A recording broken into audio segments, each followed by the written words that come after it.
Meus queridos, hoje nós estamos dando início a uma série especial neste livro, na Epístola de Judas. E nós teremos, durante esse mês de março, 5 sermões nessa epístola. Muito obrigado, irmã. Serão 5 sermões no decorrer desse mês de março, onde, meus amados, nós vamos meditar nessa carta acerca do que nós cremos e onde essa crença pode nos levar. Esse é o grande mote que nós observamos aqui em Judas. Eu já adianto para os irmãos. Nós vamos avaliar nossa fé e ver onde a nossa fé pode nos levar. E nessa noite, meus queridos, nós conheceremos os primeiros detalhes aí desse livro da Bíblia, que, como eu disse, eu pedi aos irmãos que abrissem suas Bíblias em Judas, e eu nem vou dizer o capítulo, porque só tem um capítulo, e somente 25 versículos.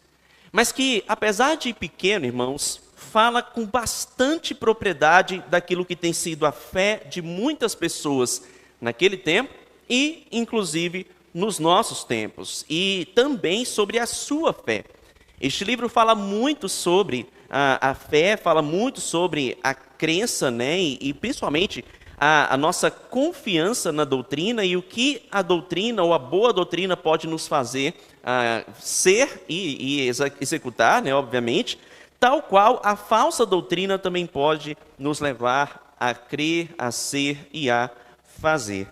E aí eu convido então você a ler comigo Judas capítulo 1, todo o capítulo, todo o livro, onde a palavra do Senhor nos diz o seguinte: Judas, servo de Jesus Cristo e irmão de Tiago, aos que foram chamados, são amados em Deus Pai e guardados em Jesus Cristo. Que a misericórdia, a paz e o amor lhes sejam multiplicados. Amados, quando eu me empenhava para escrever-lhes a respeito da salvação que temos em comum, senti que era necessário corresponder-me com vocês para exortá-los a lutar pela fé que uma vez por todas foi entregue aos santos. Pois certos indivíduos, cuja sentença de condenação foi promulgada há muito tempo, se infiltraram no meio de vocês e sem serem notados. São pessoas ímpias que transformam em libertinagem a graça do nosso Deus e negam nosso único soberano e Senhor, Jesus Cristo. Embora vocês já estejam cientes de tudo de uma vez por todas, quero lembrar-lhes que Jesus, tendo libertado um povo, tirando da terra do Egito, destruiu depois os que não creram. E a anjos, os que não guardaram seu estado original, mas abandonaram seu próprio lugar, ele tem guardado sob trevas em algemas eternas para o juízo do grande dia. Igualmente Sodoma, Gomorra e as cidades vizinhas, que também se entregaram à imoralidade e adotaram práticas contrárias à natureza, foram postas como exemplo do castigo de um fogo eterno. Do mesmo modo, também esses, quais sonhadores, contaminam a carne, rejeitam a autoridade e insultam os gloriosos seres celestiais. Contudo, nem mesmo o arcanjo Miguel, quando entrou em conflito com o diabo e discutia a respeito do corpo de Moisés, ousou pronunciar sentença difamatória contra ele. Pelo contrário, disse: o Senhor repreenda você. Esses, porém, quanto a tudo que não entendem, difamam. E quanto a tudo que compreendem por instinto natural, como animais irracionais, até nessas coisas se corrompem. Ai deles, porque seguiram o mesmo caminho de Caim e, movidos por ganância, caíram no erro de Balaão e foram destruídos na revolta de Corá.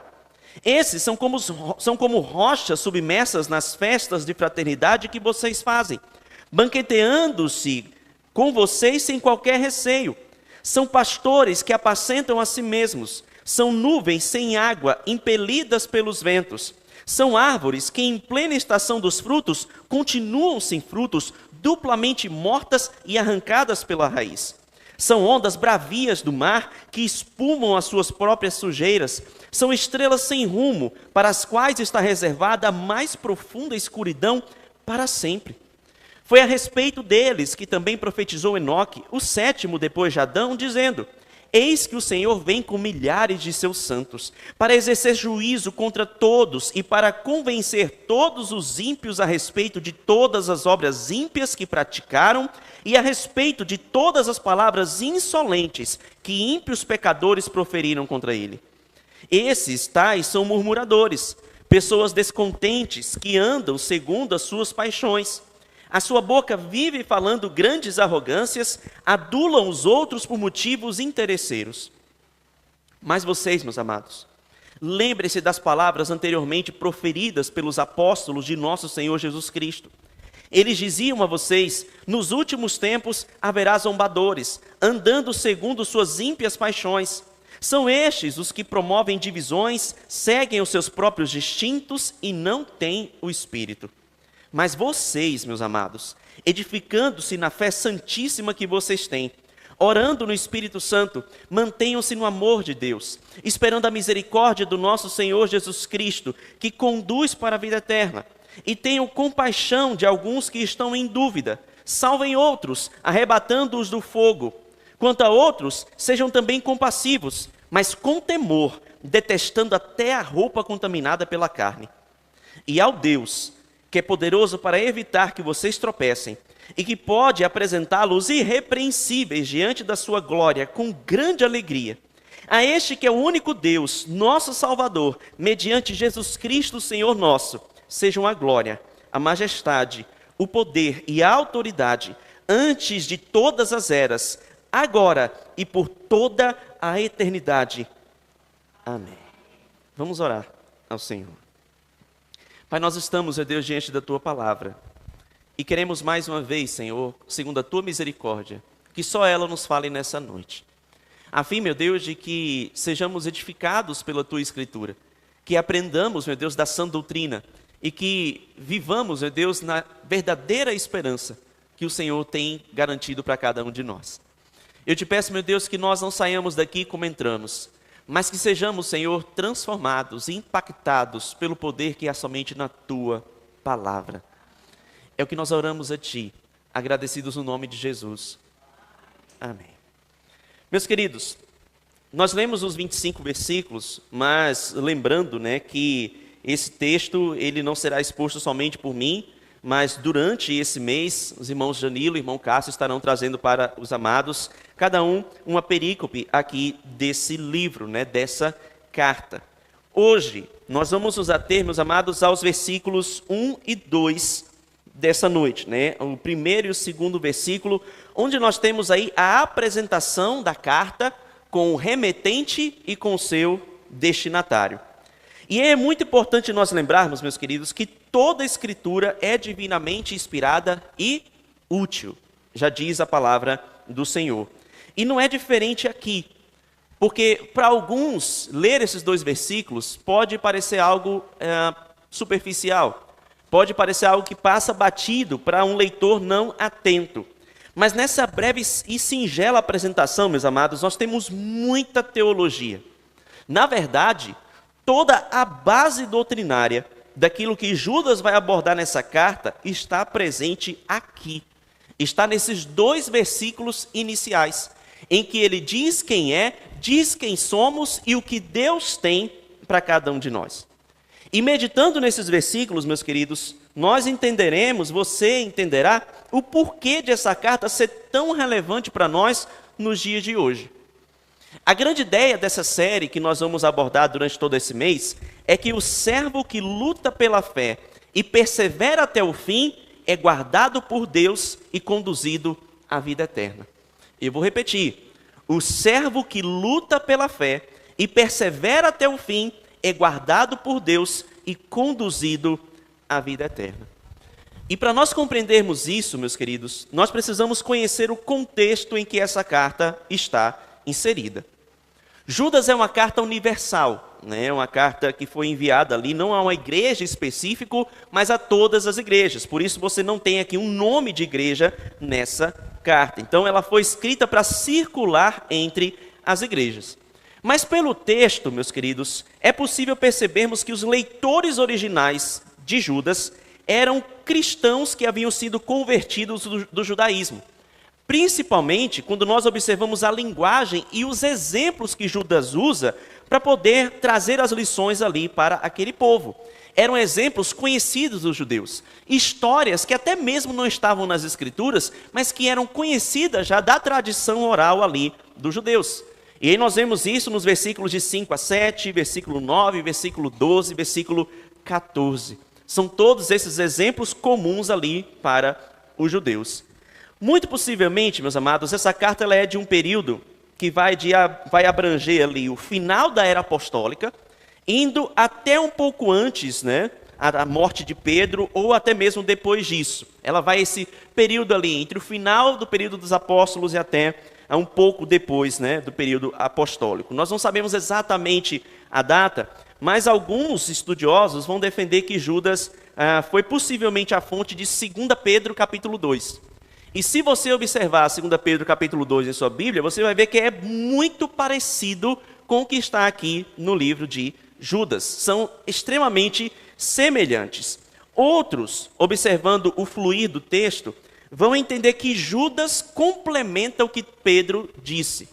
Isso porque, meus queridos, em 2 Pedro, o apóstolo, né, pouco antes ali de morrer, ele fala que após o fim desse período apostólico, com a morte dos apóstolos, chegariam à igreja falsos profetas. Já em Judas, se você observar a partir do versículo 4, ele está dizendo que esses falsos profetas já estão no meio do povo. É como se eles já tivessem ali chegado. Então, isso pode ser por uma questão de região, né? Porque Judas falava uma região diferente da de Pedro, e onde Pedro falava ainda não chegou, mas também pode ser que Judas tenha vindo depois de Pedro, né? Ele tem escrito essa epístola depois de Pedro. E isso também é corroborado, né? Isso também fica assim, é observável por nós, quando nós observamos os versículos 17 a 19. Quando Judas fala no passado, né? Ele fala daqueles apóstolos que falavam, e eles dizem aqui: mas vocês, meus amados, lembrem-se das palavras anteriormente proferidas, né, pelos apóstolos de nosso Senhor Jesus. E aí o verso 18 ele ainda diz, né? Eles diziam a vocês: nos últimos tempos haverá zombadores, andando segundo suas paixões ímpias. Né? Então, como se fosse o apelo, né, e o alerta dado pelos apóstolos, agora ele estava relembrando nesse momento. Mas qual é o assunto da carta de Judas? O que que Judas quer nos dizer? O que que ele quer nos alertar, pastor? Judas, irmãos, ele alerta a igreja sobre falsos profetas. Ele até diz que o assunto da carta seria outro. Ele fala: olha, eu ia escrever para vocês sobre a fé, a salvação, na verdade, né, que nós temos em comum, é o que está no versículo 3. Mas ele viu a necessidade de mudar o assunto e de alertar os irmãos a não somente ter uma fé correta, mas também a batalhar na defesa dessa fé contra os falsos ensinos. Então veja que ele alerta aqui os irmãos, meus queridos, não somente a ter uma fé verdadeira, a ter uma fé correta, mas também a lutar para que a palavra de Deus não fosse difamada, para que a fé verdadeira não fosse distorcida e que fossem pregados no meio da igreja de Deus ali heresias, né, doutrinas mentirosas. Porque haviam na igreja, meus queridos, estavam surgindo aqui nas igrejas homens que aderiram a um movimento que ficou conhecido no século II como gnosticismo. E esse movimento, nós vemos ele surgir a primeira vez lá em Colossos. E é onde Paulo escreve, né? Ele escreve a carta aos Colossenses, exatamente alertando a igreja sobre alguns que estavam no meio deles, trazendo falsas doutrinas, disseminando falsos ensinos. E aqui Judas parece falar da mesma coisa, porque a característica de pensamento e de ação deles é essencialmente igual, e esse movimento quase destruiu a igreja no século II. É esse movimento chamado gnosticismo. E esse movimento, meus queridos, como eu disse, ele estava se alastrando nas igrejas, e ele tomou, né, uma proporção muito grande exatamente com a morte dos apóstolos. Esse movimento pregava, meus queridos, que somente o espírito era bom, somente a alma, né, era boa, e que a matéria, aquilo que era físico, né, que era carnal, era essencialmente mal. E por isso, a gente não devia dar nenhuma importância. Então, se você tivesse um conhecimento do Deus verdadeiro que eles diziam, né, que eles falavam, que eles pregavam. Não importava o que você fizesse com o seu corpo. Se você tivesse essa revelação, esse entendimento especial que só alguns recebiam ali, quase que como um mentalizei, se você tivesse esse conhecimento especial, não importava o que você fizesse com a sua vida, não importava o que você fizesse com o seu corpo, não importava o que você fizesse com a área moral, né, a parte moral do seu ser, porque o seu corpo não tinha a menor importância. Na verdade, meus queridos, esse movimento ele era tão absurdo que eles criam que o Deus do Antigo Testamento, por ter criado o mundo, né, ter criado a matéria, ele não podia ser bom. Ele havia se contaminado. E esse Deus do Antigo Testamento era um Deus distante do Deus verdadeiro. Ele era só uma emanação, né? Um resquício, quase que como uma cópia da cópia da cópia da cópia desse Deus original que eles então ali pregavam. E por causa disso, o Deus das Escrituras era ignorante e hostil e prejudicava os verdadeiros heróis, que eram aqueles que se colocavam contra esse Deus no Antigo Testamento. E é bem isso aí que você está achando que é. Para os irmãos terem uma ideia, havia entre esses gnósticos, meus irmãos, uma seita chamada os Ofitas. Os Ofitas. E essa palavra ofita, né, está relacionado àqueles que têm amizade ou amor para com serpentes, para com cobras. E é exatamente isso. Essa seita adorava a serpente do Éden.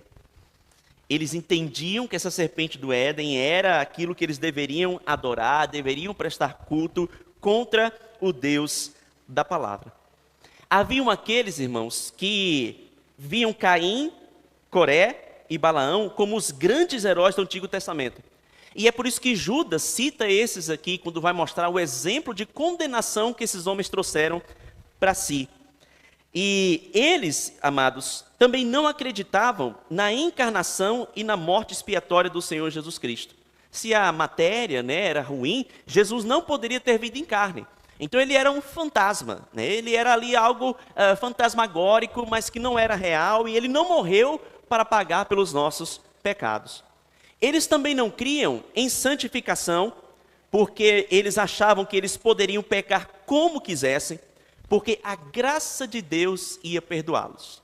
Eles podiam viver como quisessem, eles podiam fazer o que quisessem. E eles usavam aquele mote, que onde abundou o pecado, superabundou a graça. Então eles diziam o seguinte: eu posso ter quantas mulheres eu quiser, eu posso ter um relacionamento com qualquer mulher que eu quiser, e está tudo bem.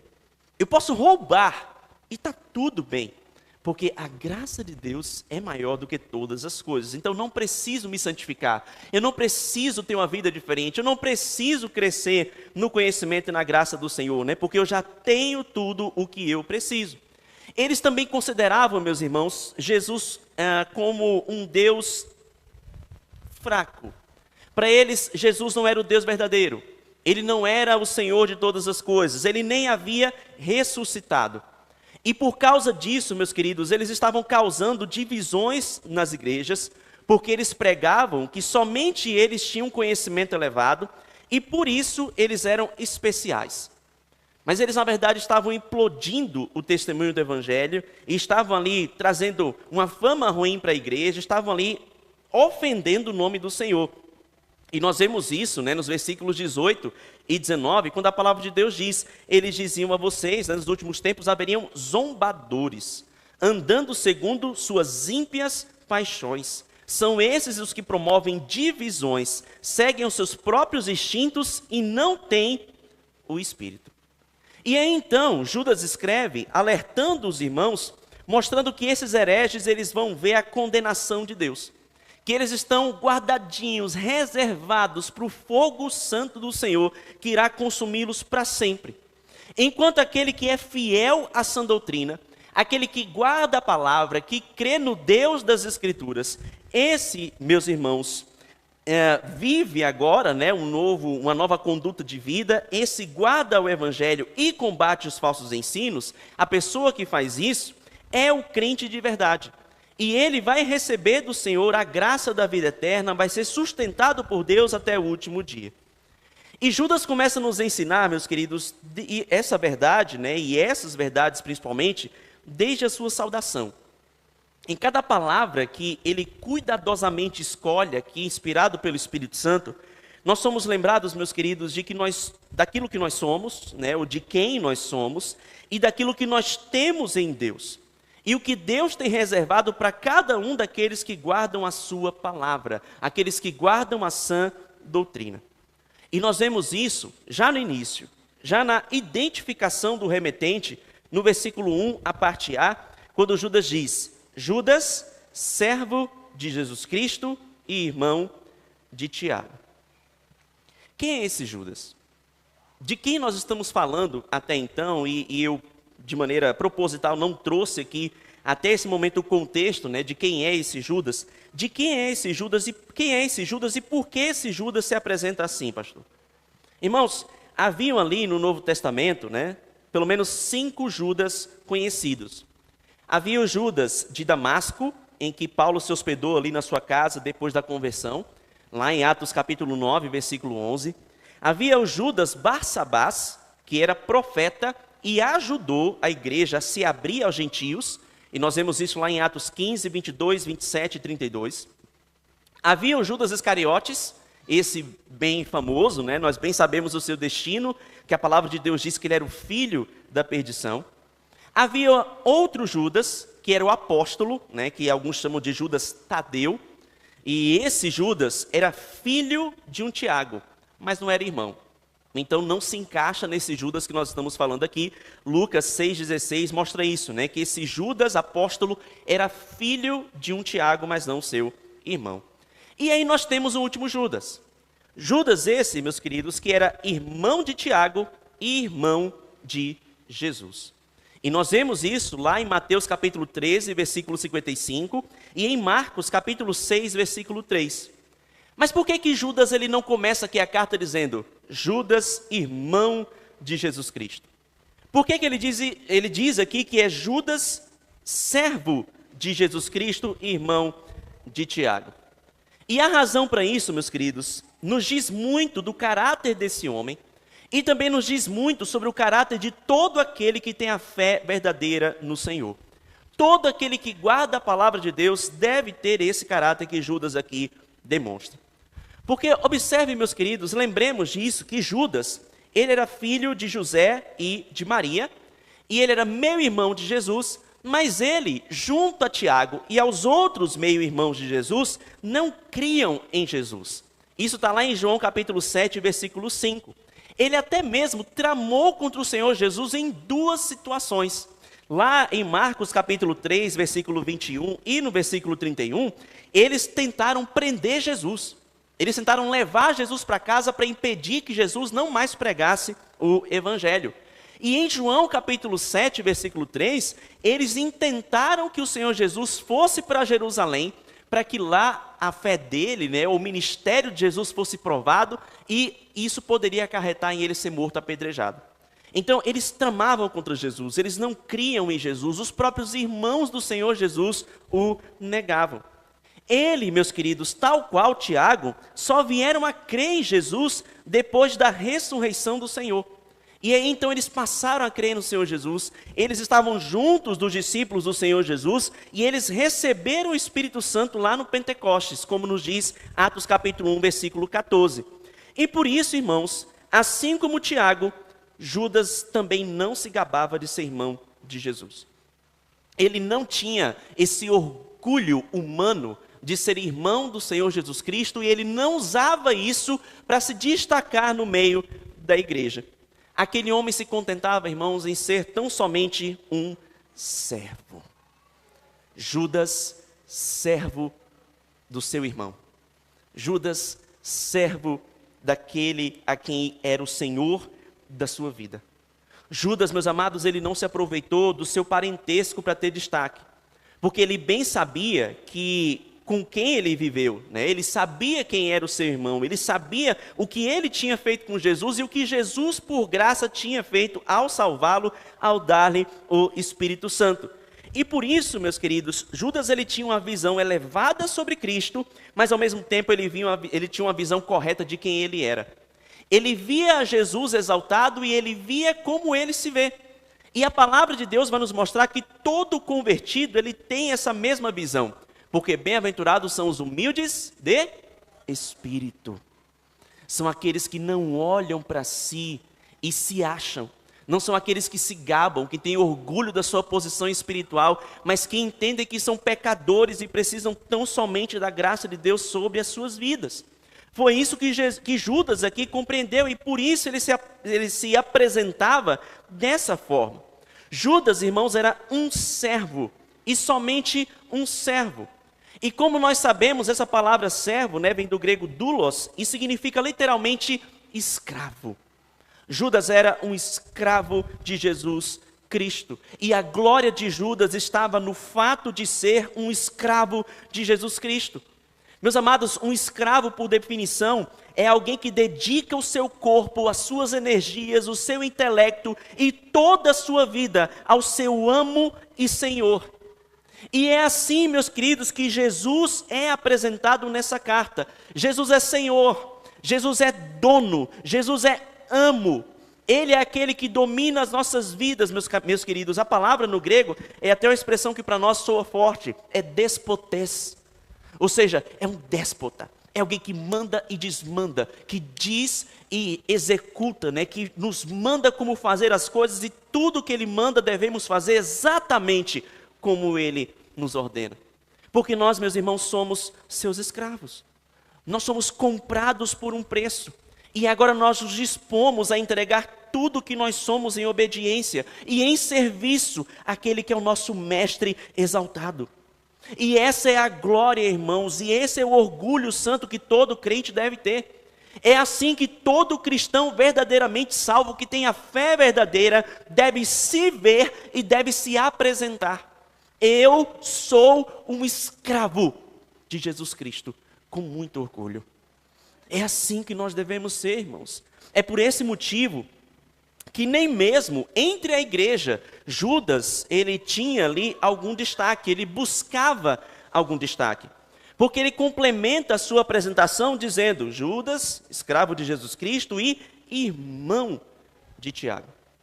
Ele faz isso, meus amados, porque o irmão dele é que de fato era alguém conhecido na igreja do Senhor. Tiago era o líder da igreja em Jerusalém, como nós vamos ver lá em Gálatas capítulo 2, versículo 9. Mas para Judas, meus queridos, mesmo tendo sido ali, ele, Judas, um grande cooperador do evangelho, porque ele também contribuiu com a igreja, ele abençoou a igreja, como nós vemos lá em 1 Coríntios capítulo 9, versículo 5, para aquele homem não era problema nenhum estar no lugar secundário. Eu sou só o irmão de Tiago. Eu sou alguém que está sempre em segundo lugar. E ele não se importava, irmãos, em ser um segundo. Ele era feliz por ser um segundo.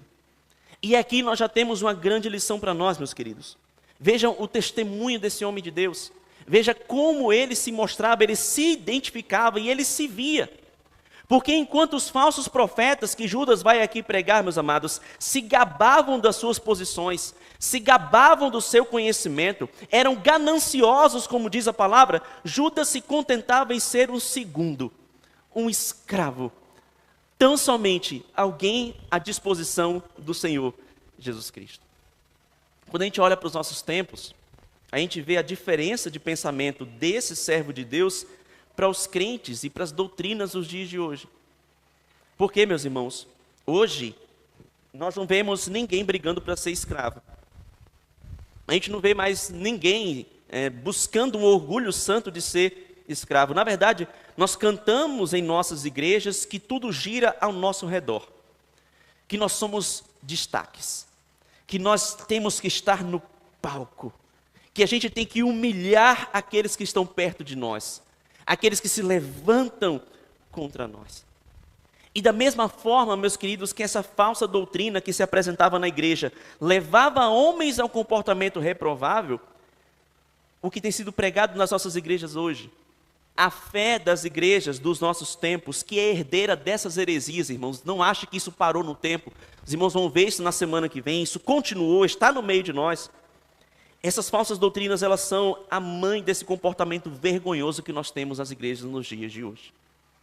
Essas falsas doutrinas, elas são, meus irmãos, as descendentes, né, ou as ascendentes, na verdade, desse falso comportamento, dessa falsa fé, dessa vida vergonhosa que muito crente tem, de gente que se destrói os outros tão somente para ter algum destaque. Mas nós não somos e nem podemos ser assim. Nós não somos, meus queridos, como esses falsos profetas, e nós também não podemos ser como muitos dos evangélicos dos dias de hoje. Porque essa carta, ela não foi escrita só para os irmãos ali do primeiro século. Essa carta foi escrita para nós.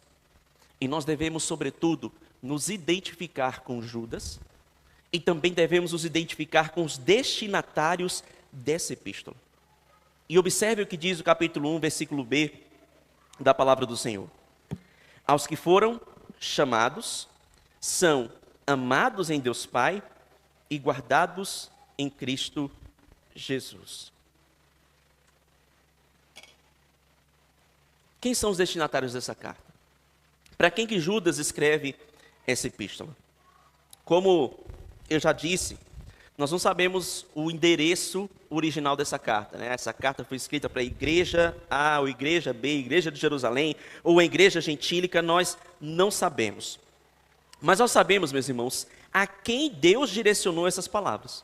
Para quem Deus estava declarando todas essas verdades? Para nós. Para os crentes. Para todo aquele que é chamado pelo nome do Senhor Jesus. Para todo aquele que também se tornou um escravo de Jesus, o Cristo. E é interessante, meus queridos, observar a teologia que está presente aqui nessa carta. Porque nessa declaração, nós temos 3 doutrinas essenciais à nossa fé. Judas diz que nós somos chamados, amados e guardados. Aqui, meus queridos, ele está reafirmando as doutrinas da eleição incondicional, da vocação eficaz e da perseverança dos santos. E ele fala isso, né, ele nos mostra isso usando esses termos.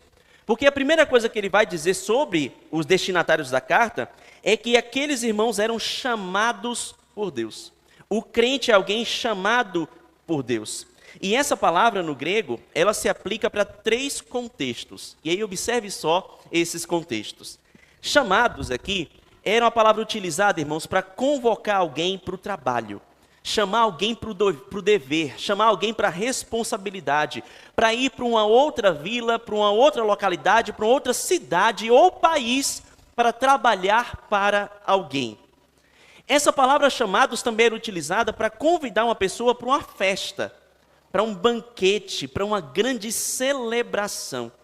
E também, irmãos, essa palavra era utilizada para falar de uma convocação ao juízo, para que alguém estivesse ali num julgamento diante de um juiz. E sabe qual desses 3 contextos se aplica nessa palavra que Judas está aqui usando? Os 3. Nós, irmãos, somos chamados por Deus. Essas palavras se aplicam perfeitamente à nossa realidade no Senhor Jesus. Porque Deus, pela sua livre graça, por causa do sacrifício perfeito de Jesus, nos chamou para si mesmo. Nós somos chamados por Deus, meus queridos. Ele nos chamou para termos a honra de servi-lo no seu reino. Ele nos chamou para irmos até os confins da terra, representar os seus interesses e pregarmos a sua doutrina. Nós também, irmãos, somos chamados por Deus para desfrutar com Ele da alegria de sermos o seu povo, da ceia em sua memória, que ensaia o grande banquete que vai haver lá na Nova Jerusalém Celestial. Nós somos chamados, irmãos, ao banquete da salvação.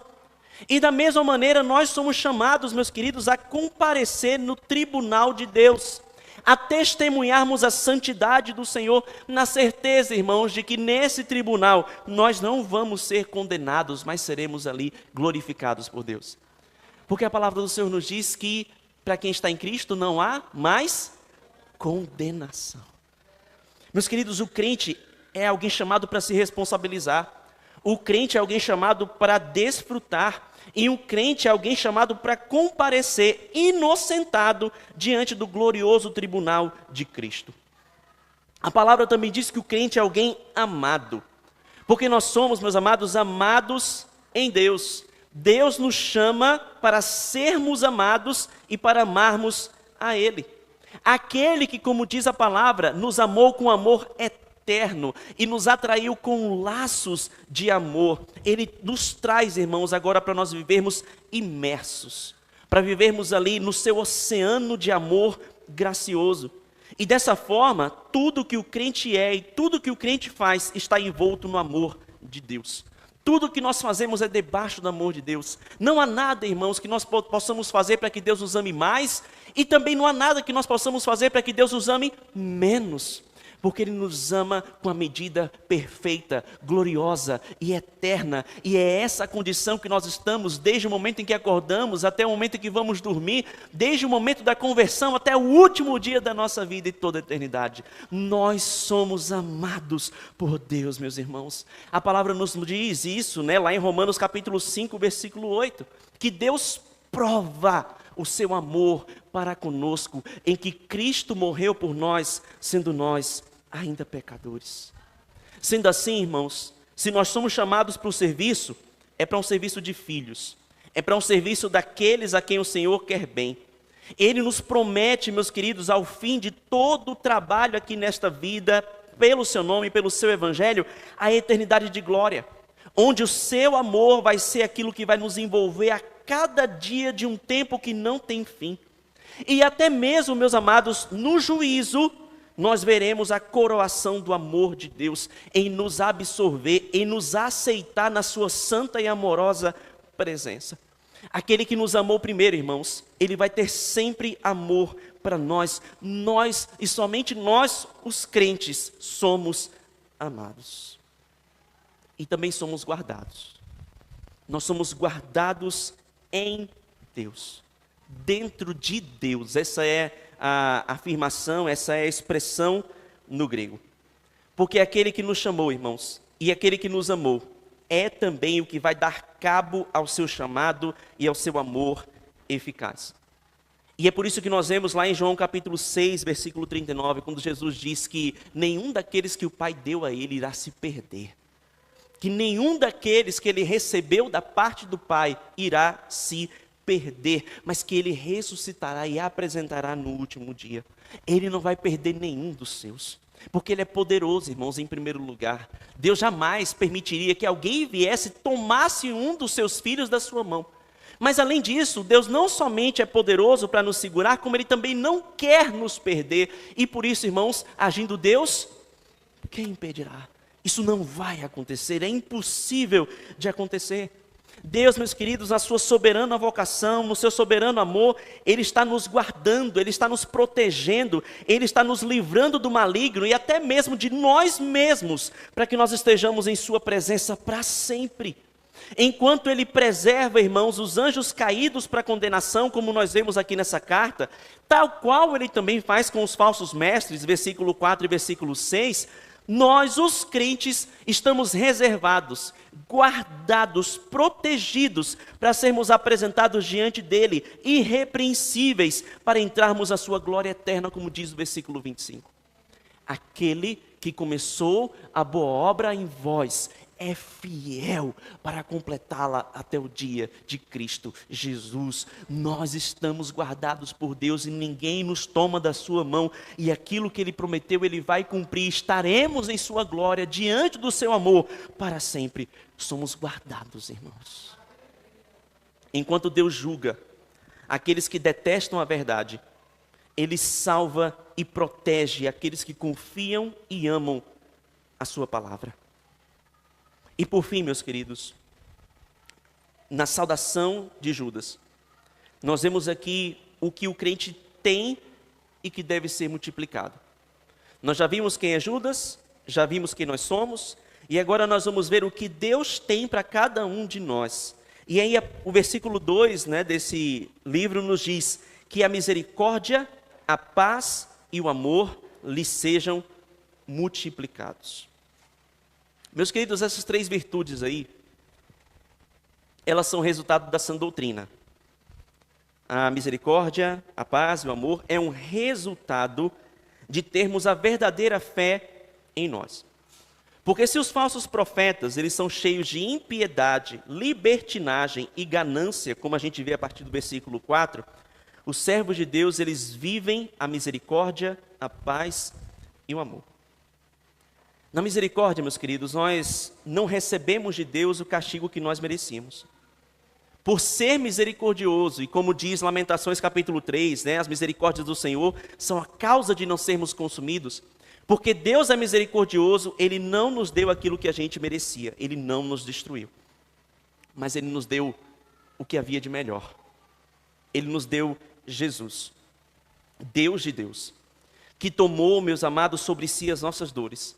E Ele morreu de fato numa cruz.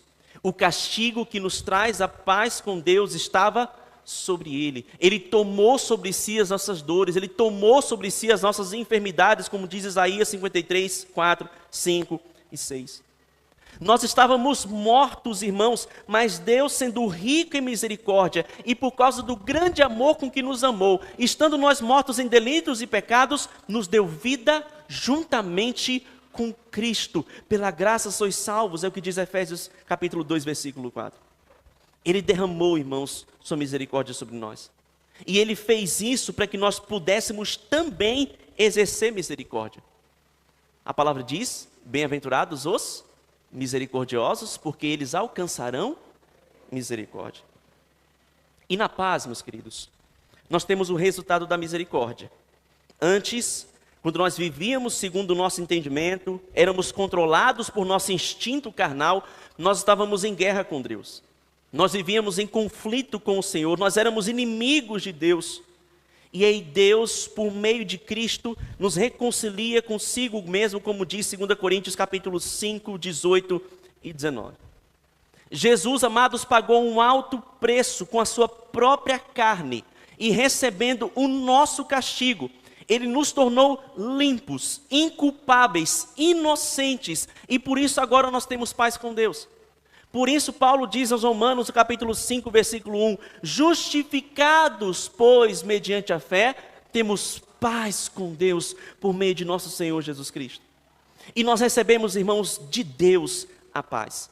A paz que excede todo entendimento, como diz Filipenses 4, 7. E nós andamos em paz também uns com os outros. E no amor, nós temos o fundamento de tudo o que Deus fez conosco. O resumo da Bíblia, João 3,16 diz, porque Deus amou o mundo de tal maneira que deu o seu Filho unigênito. Meus amados, Deus deu o seu Filho unigênito por amor.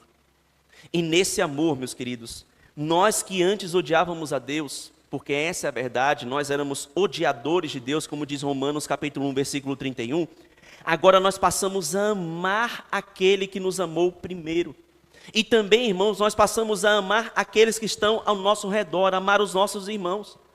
E observe, meus queridos, que essas coisas que nós recebemos de Deus, a misericórdia, a paz e o amor, elas vêm para nós enquanto crentes, mas não devem ficar restritas a nós. Eu não devo somente ter multiplicado na minha vida misericórdia, paz e amor e parar aí, é só isso. E é por isso, irmãos, que Judas diz que essas coisas deveriam ser multiplicadas. Ou seja, deveriam abundar nas nossas vidas, mas também deveriam ser exercidas, cultivadas, compartilhadas. Se nós recebemos misericórdia, paz e amor, nós devemos, irmãos, como sinal de que temos a fé verdadeira, compartilhar, transbordar misericórdia, paz e amor. Nós recebemos essas virtudes, meus queridos, em forma de bênção, e esse era o desejo aqui de Judas, a fim de que nós transbordássemos delas. Veja o que diz o Sermão do Monte, meus queridos, bem-aventurados os humildes de espírito, aí a palavra diz que os humildes de espírito vão ter misericórdia. Os humildes de espírito vão ter um novo jeito de ver os outros, eles vão ser bondosos, eles vão ter frutos do Espírito Santo. Nós teremos, irmãos, essas dádivas de Deus, e por termos mais dessas dádivas de Deus, nós agora teríamos o antídoto contra toda falsa doutrina, todo engano que estivesse sendo semeado. Se eu tenho misericórdia, paz e amor da parte de Deus, e eu consigo mostrar isso ao mundo, eu faço, meus queridos, com que todo falso ensino, todo falso comportamento, todo tipo de atitude imoral que estivesse acontecendo na igreja e ao meu redor, fossem suprimidas, caladas, destruídas. E é o que o apóstolo Paulo, irmãos, recomenda aos Colossenses. quando ele diz ali, né, que entre aqueles irmãos houvesse essas características para que a heresia não prosperasse naquela igreja. É o que a gente vê em Colossenses capítulo 3, versículos de 13 a 15 da palavra do Senhor. São esses os atributos, irmãos, que deveriam estar presentes ao lidar com a mesma heresia que estava presente aqui. E a gente vê isso nos versículos de 23 a 27. Aqueles crentes, aqueles irmãos, com a fé genuína que eles haviam recebido de Deus, eles tinham agora a fonte de novos sentimentos, tinham a fonte de novas ações santas, e eles agora estavam aptos, prontos, capacitados para não somente rejeitar a heresia, mas também para lutar para que a verdade de Deus fosse restabelecida.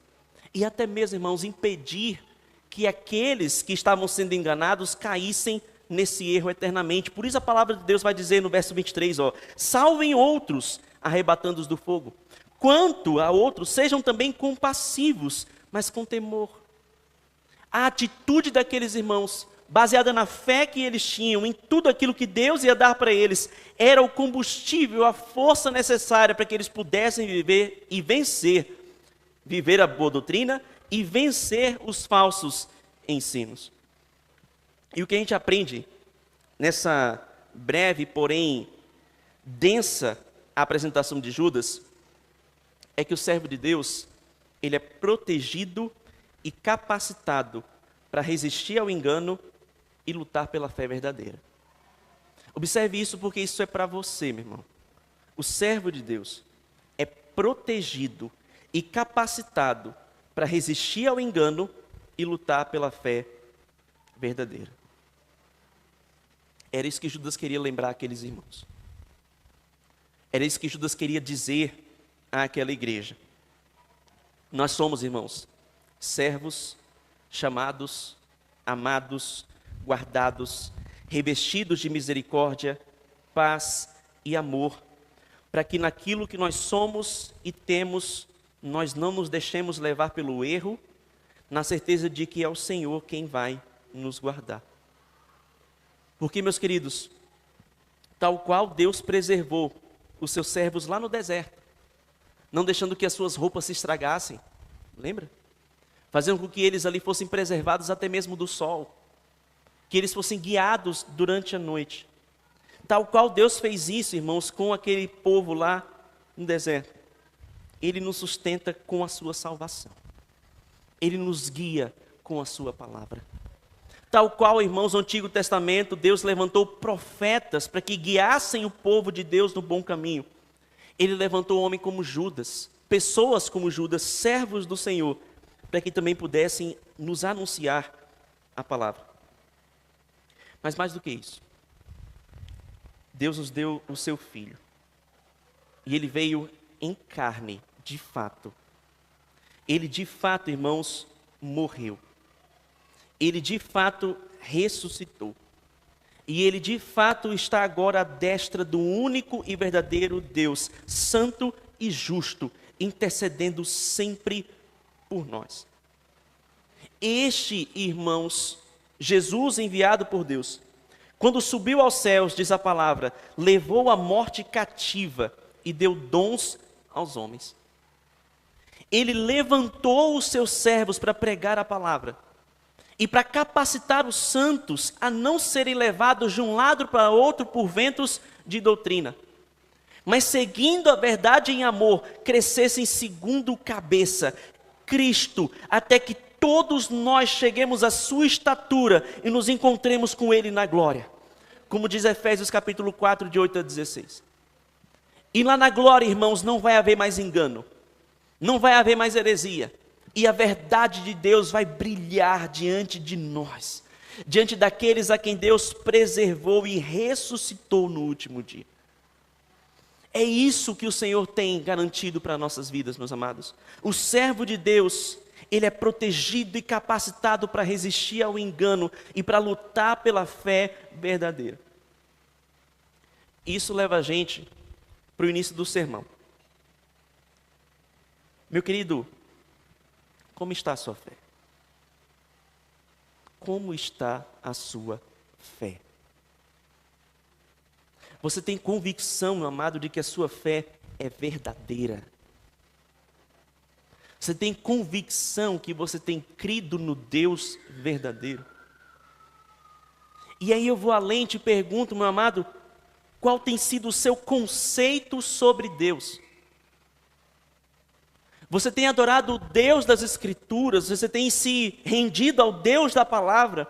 Ou ao exemplo daqueles hereges, você tem inventado um Deus falso, segundo o seu coração, segundo a sua vontade, para que você possa viver a sua vida de pecado, para que você possa agir como animal e não se preocupar com isso? Porque o seu Deus é só amor, o seu Deus é um Deus que não julga ninguém, o seu Deus é um Deus que passa a mão na sua cabeça e massageia o seu ego e se esconde dos seus pecados. É esse o seu Deus? É o Deus da cantorazinha? É o Deus do influencer? É o Deus do mundo? Ou você tem adorado o Deus das Escrituras? E se você crê, meu querido, no Deus da palavra, como é que você tem se visto diante desse Deus? Como é que você se apresenta diante desse Senhor? Ele é alguém que serve aos seus interesses? Ele é alguém que está somente para fazer a sua vontade? Ou você entende que você é um escravo e que a maior glória que você pode ter aqui neste mundo é exatamente pertencer e obedecer a esse Deus? Meu querido, como é que você vê os outros? Como você vê as pessoas ao seu redor? Você se alegra em ser o segundo? Você se contenta em ser o segundo? Na igreja, na sociedade? Em não ter um destaque para si, mas a diminuir para que Cristo cresça? O que você mais quer destaque é ser poderoso, é aparecer, é ser adorado, é ser reverenciado. Você tem, meu querido, considerado os outros superiores a você, ou é você quem tem que triunfar? Porque essas características aqui, meus queridos, são características distintivas de quem tem uma verdadeira fé, de quem tem crescido na sã doutrina, de quem tem aprendido do Deus da palavra. Meu querido, você crê que é chamado, que é amado, que é guardado por Deus em Jesus Cristo?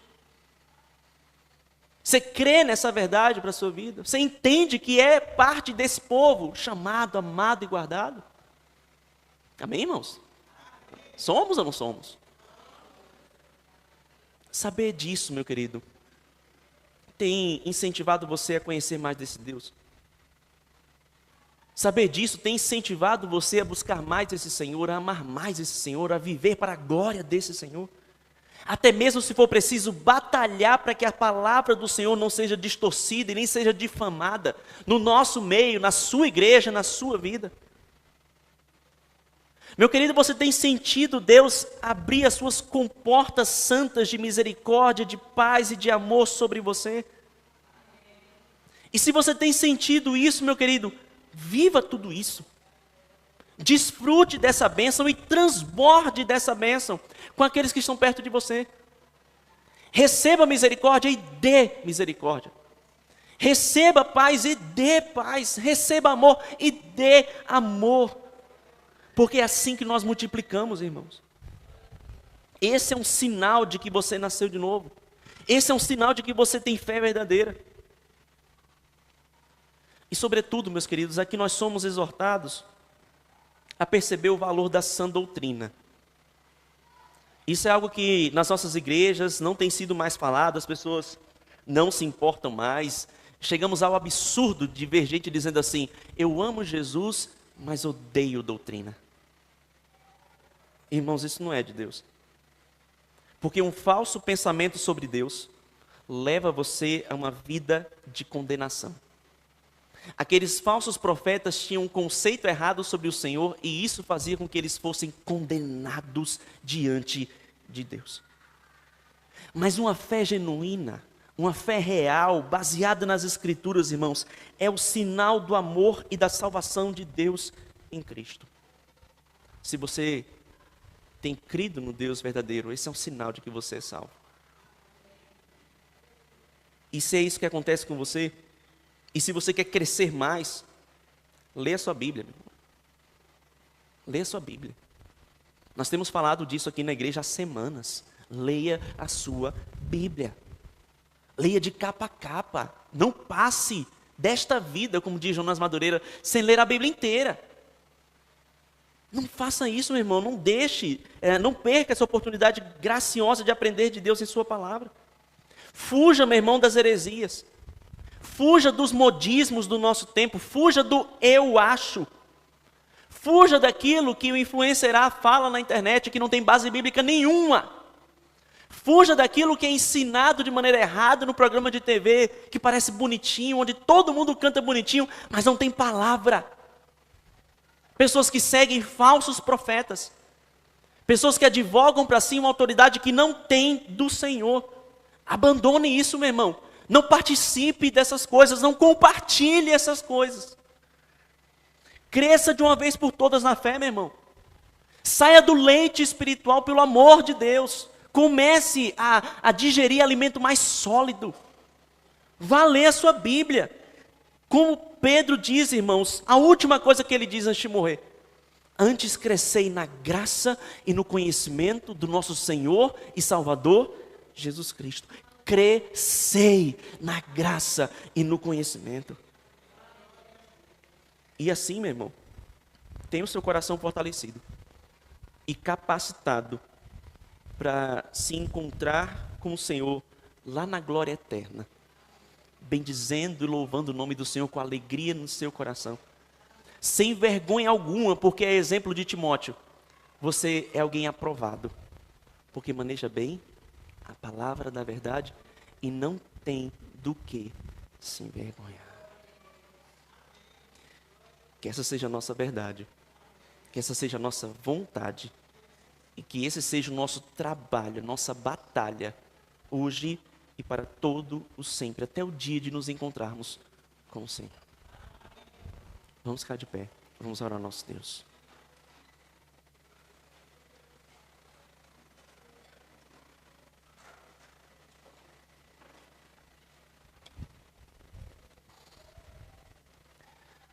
Meu Senhor, nós te louvamos por tua palavra, Pai. Te agradecemos, meu Deus, porque toda a Escritura é divinamente inspirada e útil para fazer com que o servo de Deus, o homem de Deus, seja perfeito e perfeitamente habilitado para toda boa obra. Te louvamos, meu Deus, porque é na palavra que nós vemos as muito grandes e preciosas promessas que tu tens para nós. É pela palavra, Senhor, que nós vemos Jesus Cristo revelado a nós em amor e em graça. Meu Deus, nós te pedimos, Senhor, que trabalhe os nossos corações nessa noite, a fim, meu Deus, de que, para começar, Senhor, nosso orgulho seja o de sermos conhecidos como escravos de Jesus Cristo. Que nós sejamos não somente pessoas que falem isso, mas que também vivam essa verdade. Que o nosso desejo, meu Deus, seja viver a tua vontade. Que o nosso desejo, Pai, nossa comida e nossa bebida seja fazer a vontade daquele que nos chamou. Que nós, meu Deus, não queiramos nenhum destaque para nós, Deus, mas que nós diminuamos a fim de que o Senhor cresça. E isso, Pai, impacte o nosso relacionamento com os outros. Para que nós não queiramos ser maiores do que os outros. Para que nós não queremos nos destacar sobre os nossos irmãos, Senhor. Livra-nos disso, Pai, em nome de Jesus. Mas que a nossa piedade, Senhor, seja aquilo que exalte a glória do Senhor. Tal qual, meu Deus, nós clamamos a Ti, que nos faça ver, viver e sentir a realidade daquilo que nós somos, Senhor. Porque o Senhor nos chamou de uma maneira maravilhosa, Pai. O Senhor nos chamou de uma maneira eficaz para vivermos o Teu reino, para fazermos parte da mesa do Senhor, para estarmos diante de Ti no tribunal glorioso de Cristo. Nós somos, meu Deus, amados por Ti, Pai, e o Senhor nos amou com um amor tão grande, Senhor. E o Senhor, meu Deus, também, Pai, tem derramado sobre nós, meu Deus, a Tua graça, Pai. O Senhor nos chamou, o Senhor nos amou e o Senhor tem nos guardado. Se hoje estamos aqui, meu Deus, é porque o Senhor tem nos guardado em Ti, o Senhor tem nos protegido, Pai. O Senhor tem nos livrado, meu Deus, de todas as coisas, inclusive de nós mesmos, para que no último dia nós cheguemos diante do Senhor santos, puros, irrepreensíveis, inculpáveis. O Senhor tem feito, meu Deus, com que nada nos separe do amor do Senhor que está em Cristo Jesus. O Senhor, meu Deus, tem garantido que a boa obra que tu começastes será completada até o dia de Cristo Jesus. Meu Deus, que entender quem nós somos, Pai, e entender aquilo que nós temos de Ti, molde as nossas vidas, Pai, porque nós, meu Deus, temos recebido tanta misericórdia. Misericórdia em cima de misericórdia, Pai. Nós, meu Deus, temos recebido tanto da Tua paz, meu Deus, essa paz que excede todo entendimento. A paz de estar contigo, meu Deus, e que também, Senhor, deve ser semeada, Pai, nos ajuda a sermos pacificadores. Ajuda-nos, meu Deus, a sermos misericordiosos. Ajuda-nos, meu Deus, a sermos amáveis como o Senhor é. Porque temos recebido desse amor, meu Deus. Antes nós não amávamos a Ti, mas agora, Senhor, amamos a quem nós nem ainda vemos, mas nós já temos, Senhor, saudades, Pai. Meu Deus, que aquilo que nós somos e temos em Ti, nos fortaleça, Senhor, e nos levante, nos arregimente, meu Deus, para como soldados do Senhor, a lutar, Senhor, contra todo falso ensino, a não permitir, meu Deus, que em nossos lares entrem doutrinas estranhas à Tua palavra, para que, meu Deus, no altar do nosso coração não tenha fogo estranho, Senhor. Que, meu Deus, na nossa igreja, Pai, o Teu Evangelho seja pregado, cantado, orado e vivido com fidelidade, Senhor. Que nós não somente vivamos, meu Senhor, mas que nós proclamemos e batalhemos, meu Deus, pela fé. A fim, meu Deus, de impedir que o erro esteja, Senhor, às nossas vistas. Para que nós, meu Deus, não sejamos como muitos têm sido nesse mundo, infelizmente, Pai, levados de um lado para outro por ventos de doutrina. Mas que nós, meu Deus, possamos estar firmes em Ti. Porque aquele que confia no Senhor é como um monte de Sião que não se abala, mas permanece para sempre, Senhor. Nós temos visto, Senhor, e bem sabemos que o Senhor nos guardará porque é a Tua promessa. E o Senhor tem feito isso, meu Deus, pela Tua palavra, pela pregação do Evangelho. Por isso, Senhor, abençoa-nos, Pai, faz-nos amar a Tua doutrina. Faz-nos, meu Deus, desejar crescer na graça e no conhecimento de Cristo Jesus. Faz-nos, meu Deus, frequentarmos mais os nossos cultos de doutrina, Senhor. Para aprendermos mais da Tua palavra e crescermos segundo a Tua palavra, segundo a imagem de Cristo que é perfeita, meu Deus. E possamos estar diante de Ti, Senhor, louvando e bendizendo ao Teu nome, porque o Senhor é poderoso para nos guardar, para nos impedir de tropeçar e nos fazer chegarmos irrepreensíveis diante do Senhor na glória. Que esse seja o nosso desejo, porque, meu Deus, a Tua glória, o Teu céu, é o nosso destino. Que sabermos disso, Senhor, nos levante, nos movimente e nos arregimente, Senhor, como bons soldados do Senhor para essa causa. É o que nós oramos a Ti, agradecidos no nome de Jesus. Amém. Podeis assentar, meus